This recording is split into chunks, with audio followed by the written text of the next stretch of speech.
Di sini saya cuman mau bilang ya teman-teman, hati-hati kalau beli PS apalagi via online shop itu karena rating toko itu bagus. Teman-teman di zaman sekarang itu akal-akalannya banyak teman-teman.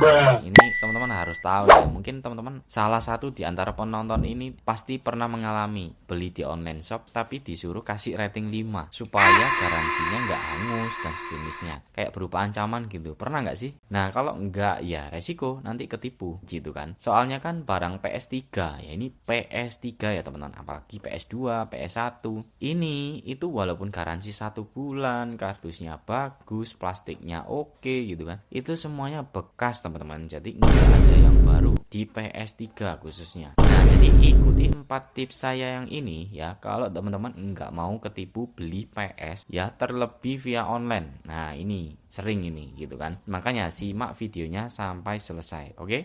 Oke, yang pertama adalah kita akan membahas nih. Yang pertama, beli dari teman atau orang atau toko yang terpercaya. Ini teman-teman bebas ya, kalau mau via online, mau via offline itu juga boleh. Nah, saran saya teman-teman. Kalau teman-teman wah jauh nih Bang kalau beli offline gitu kan di toko ini, saya ngerti nih orangnya gitu kan. Ya boleh teman-teman, boleh beli di toko terpercaya yang terdekat saja, yang teman-teman dekat dari rumah gitu. Supaya apa? Supaya teman-teman bisa mencoba PS-nya sendiri gitu. Sebenarnya mau toko atau orang terpercaya pun ya juga kita bisa ketipu sih kalau kita nggak bisa nggak jeli gitu kan. Makanya kita juga harus jeli. Tapi kan itu kan udah modal utama gitu loh teman. Udah modal pertama lah untuk meminimalisir resiko kan, kita harus memilih nih beli dari teman sendiri. Nah itu bakal lebih oke sih menurut saya, karena kan nanti nego-negonya juga bakalan lebih mudah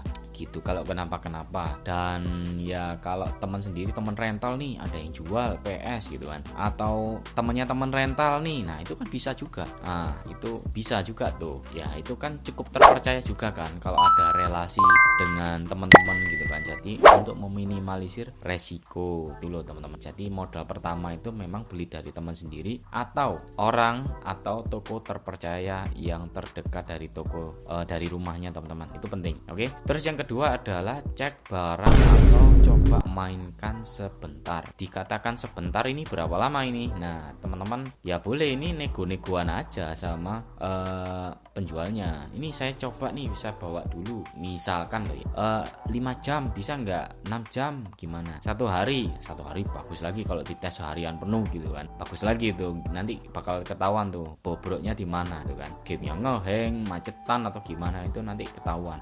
Mainin aja secara nonstop. Game-game berat coba dites, main GTA 5 gitu kan, main God of War 3 gimana, silakan dicek di barangnya teman-teman. Jadi coba teman-teman mainkan sebentar gamenya di PS-nya, bawa dulu ke rumah ya, maksudnya jangan bilang saya bawa ya nanti saya kasih lagi ke kamu gitu kan. Ya kalau teman sendiri sih ya oke-oke aja. Kalau misalkan orang baru kenal ya nggak mungkin lah teman-teman itu dibawa, waduh 6 jam kok lama bang gitu kan, pasti mikirnya gitu, waduh sehari ya kelamaan lah gitu kan, nggak mungkin dikasih. Nah tapi ini kalau kita beli dari teman sendiri itu enaknya ini teman. Jadi oke, ini saya bawa dulu, boleh nggak saya tes dulu sehari gitu misal. Kalau enggak ya udah ini 1 hari saya kompensasi, misalkan nih mau orang baru atau teman sendiri, waduh janganlah sehari kelamaan gitu, udah nanti kasih 50.000 kan, sewa PS kan memang umumnya kan 50.000 kan sehari PS3 ya tok. Yaudah ini saya sewa 50.000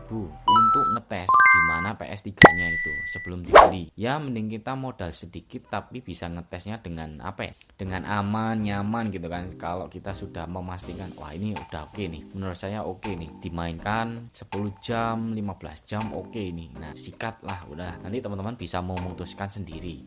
Nah terus yang ketiga adalah bawa temen yang ngerti PS. Nah ini penting juga sih ini sebagai tambahan ya. Jadi temen yang ngerti PS nih yang terutama yang teknisi gitu ya, atau elektro gitu boleh lah, terlebih yang ngerti PS lah, itu penting. Temen yang ngerti PS ini gimana bang dapatnya? Ya temennya kalian yang punya rental PS itu kan bisa tuh ya, sedikit banyak ngerti lah sama PS kan. Kalau teman-teman awam banget kan, nggak ngerti banget nih soal PS kan, bisa tuh agak membantu. Yes, nanti tak kasih warteg sekali misalnya, atau gacoan satu, atau uang bensin tak tanggung, apalah itu, gratis es tebu, es degan. Nah itu kan nanti ya mau gitu kan, nemenin teman-teman. Tujuannya untuk meminimalisir resiko beli PS bekas. Sekali lagi, PS itu PS3 ya terutama itu bekas semuanya, mau dijual di toko yang paling tenar sekalipun bekas, nggak ada yang baru dari Sony, karena Sony sudah nggak produksi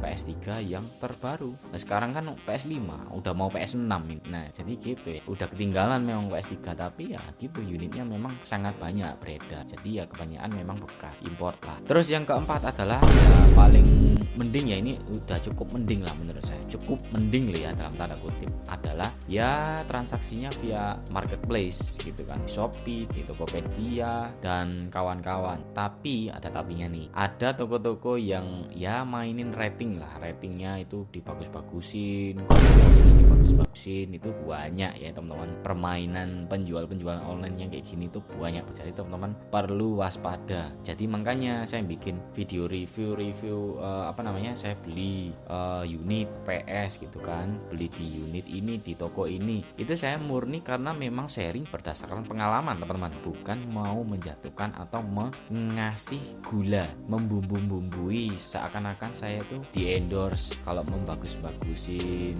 atau menjelek-jelekkan itu menjatuhkan. Gimana ya teman-teman ya, namanya juga orang beropini kan berdasarkan pengalaman. Namanya orang kan pasti punya sisi positif dan sisi negatif, itu kan pasti. Manusia kan gak ada yang perfect teman-teman, jadi teman-teman harus ngerti itu. Namanya juga pendapat, setiap orang pengalaman pasti berbeda-beda, jadi teman-teman jangan berprasangka buruk ya. Saya ini gak di endorse dimanapun, dan juga saya gak berniat menjatuhkan. Saya itu hanya berniat untuk membagikan informasi yang menurut saya pasti bermanfaat, sebelum teman-teman beli. Ya itu kan udah modal yang sangat bagus gitu loh, informasi yang mahal. Ya mending teman-teman nonton video saya daripada teman-teman rugi gitu kan, 2 juta 1 unit, kalau 10 unit 20 juta, kalau 50 unit berapa, 100 juta. Melayang kalau teman-teman nggak ngerti informasi review-review jujur yang saya review, malah dikira negatif gitu kan, dikira endorse, dikira menjatuhkan. Waduh gimana ya, namanya juga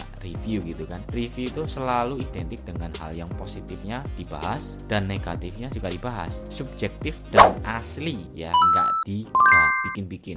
Jadi seperti itu ya teman-teman. Jadi ini adalah 4 tips dari saya supaya teman-teman tidak tertipu beli PS3, khususnya mau beli PS4 juga bisa, beli PS5 1, 2 atau apapun deh, via online terutama. Apalagi barangnya itu nggak ada yang baru, terlebih PS3 dan nggak ada yang baru kan sekarang, PS3 semuanya bekas. Ya tips-tips seperti ini pasti sangat bermanfaat. Oke, segitu saja dari saya, semoga bermanfaat, semoga teman-teman bisa mendapatkan apa yang saya sampaikan dan mengerti apa yang saya sampaikan. Oke, kalau teman-teman suka dengan video seperti ini, teman-teman jangan lupa like, comment, dan subscribe. Kalau teman-teman mau tidak ketinggalan update konten saya seminggu sekali, nanti saya akan update seputar teknologi yang akan membahas apapun deh, pokoknya teknologi, tidak cuma PS. Nanti saya akan membahas AI, bahas gadget, bahas HP, apapun deh nanti saya akan bahas. Coba ini, siapa tahu teman-teman nanti juga suka. Makanya teman-teman juga nyalakan notifikasi supaya tombol lonceng itu loh, nah supaya teman-teman tidak ketinggalan. Oke, segitu saja dari saya, semoga bermanfaat. Wassalamualaikum warahmatullahi wabarakatuh.